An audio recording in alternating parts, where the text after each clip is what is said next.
2026 북중미 월드컵 조별리그 1차전 체코전. 대한민국 대표팀은 2대1 승리를 거두며 기분 좋은 출발을 알렸습니다.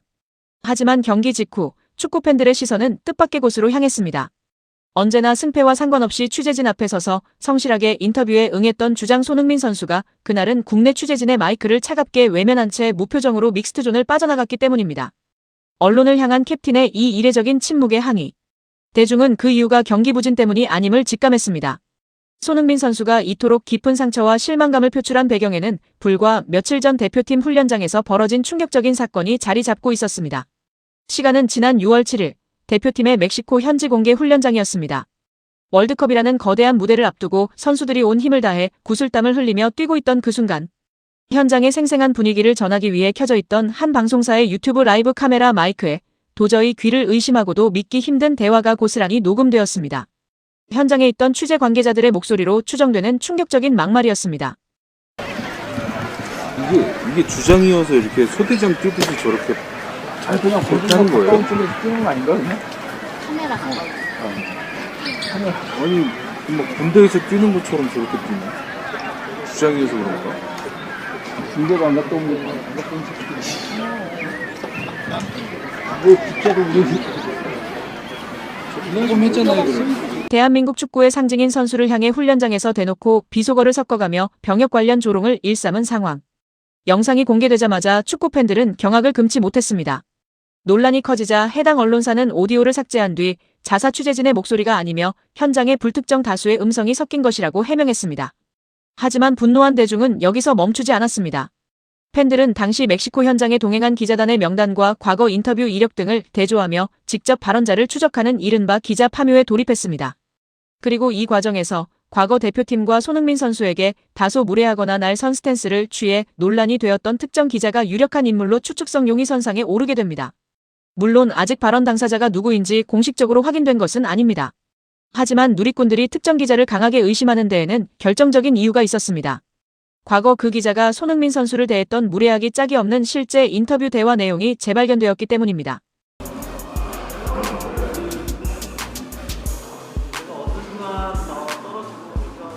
이러다가 제가 또 소속팀 가서 또 잘하면 어떤 마음이 드실지 모르겠어요. 그 질문하고는 좀 잘못된 것 같고, 뭐 제가 그러면은 뭐 토트넘에 있을 때 뭐 10경기 못 넣었을 때도 다운됐다고 생각을 하셨을 거예요. 심지어 그는 개인 SNS에 한국이 지는 것을 좋아하는 변태 기자라는 망언까지 적었던 인물이었습니다. 그리고 공교롭게도 바로 오늘 이 과거 행적의 주인공인 기자의 포털 사이트 공식 프로필과 기자 페이지가 해명 한마디 없이 통째로 사라졌습니다. 개인 SNS 역시 흔적도 없이 폐쇄되었습니다. 억울한 누명이라면 당당히 반박하는 것이 자연스럽겠지만 오히려 흔적 지우기에 급급한 행태를 보이면서 대중의 의혹은 확신으로 변해가고 있습니다. 사태가 이 지경에 이르자 외신들 역시 이 사건을 비중 있게 보도하기 시작했습니다. ESPN과 디애슬레틱 등은 한국 대표팀이 손흥민을 향한 조롱 발언에 반발해 사실상 미디어 보이콧에 나섰다고 전했습니다. 사태의 심각성을 인지한 한국 현지 공동기자단 측은 결국 대표팀 홍보팀을 통해 손흥민 선수에게 공식적으로 사과의 뜻을 전달한 것으로 확인되었습니다. 손흥민 선수는 대인배답게 이 사과를 받아들인 것으로 전해졌습니다. 기자단의 공식 사과로 사건이 일단락되는 듯 싶었지만 뒤이어 터진 현직 기자의 SNS 글은 대중의 분노에 기름을 부었습니다. 자숙해야 할 언론계 일각에서 도리어 축구팬들과 선수를 향해 황당한 기싸움을 걸어온 정황이 포착된 것입니다. 의혹의 중심에 선 기자를 대변하려는 듯 한 기자는 자신의 인스타그램 스토리에 과거 논란이 됐던 기사 캡처를 올리며 손흥민한테는 부진한 경기력에 대해 묻는 질문도 논란거리냐, 무서워서 질문하겠나라며 적반하장의 태도를 보였습니다. 본질인 비속어 조롱 뒷담화에 대한 통렬한 반성은커녕 정당한 취재가 검열당하고 있다며 피해자 코스프레를 시전한 것입니다. 더욱 충격적인 것은 대한민국 국가대표 주장을 대하는 그들의 오만한 시선이었습니다. 언론사 최종 명단 발표 현장 화면을 공유하며 이때 손 씨 이름 말했으면 신상 다 털리고 나락갈 뻔했네 라는 비아냥을 덧붙인 것입니다. 세계적인 선수이자 대표팀의 리더를 존중 없이 손 씨라고 낮춰 부르며 기싸움을 거는 모습에서 그들이 평소에 선수를 얼마나 아래로 내려다보고 있었는지 그 추악한 특권의식이 여실히 드러났습니다. 이 오만한 기싸움의 결말은 어땠을까요? 해당 게시물이 커뮤니티에 확산되며 비판이 극에 달하자 이 기자는 슬그머니 스토리를 삭제하더니 결국 모든 게시물을 내린 상태입니다. 사과는 그저 소나기를 피하기 위한 쇼였을 뿐 흔적 지우기에 급급한 비겁한 행태는 지금 이 순간에도 계속되고 있습니다. 의혹의 인물들은 프로필과 SNS를 지운 채 도망치고 사과 뒤에 숨은 자들은 여전히 손실하며 기싸움을 벌이고 있지만 뱉어낸 말의 부끄러움은 결코 사라지지 않을 것입니다.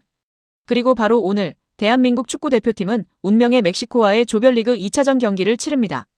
안팎으로 들려오는 황당한 소음과 적반하장의 태도 속에서도 우리 선수들은 오직 대한민국이라는 이름 하나만을 가슴에 품고 다시 그라운드 위에 섭니다. 일부 삐뚤어진 기자들의 조롱과 기싸움은 결코 우리 선수들의 발목을 잡을 수 없습니다. 진짜 축구팬들은 상처받았을 캡틴 손흥민과 우리 대표팀의 뒤에 더 단단하게 서서 외칠 것입니다. 뒤틀린 비난은 우리가 막아낼 테니 우리 선수들은 오늘 그라운드 위에서 실력으로 당당하게 증명해주기를 바랍니다. 흔들리지 않는 캡틴, 그리고 자랑스러운 대한민국 축구 대표팀. 오늘 펼쳐질 멕시코전의 완벽한 승리를 온 국민과 함께 뜨겁게 응원합니다.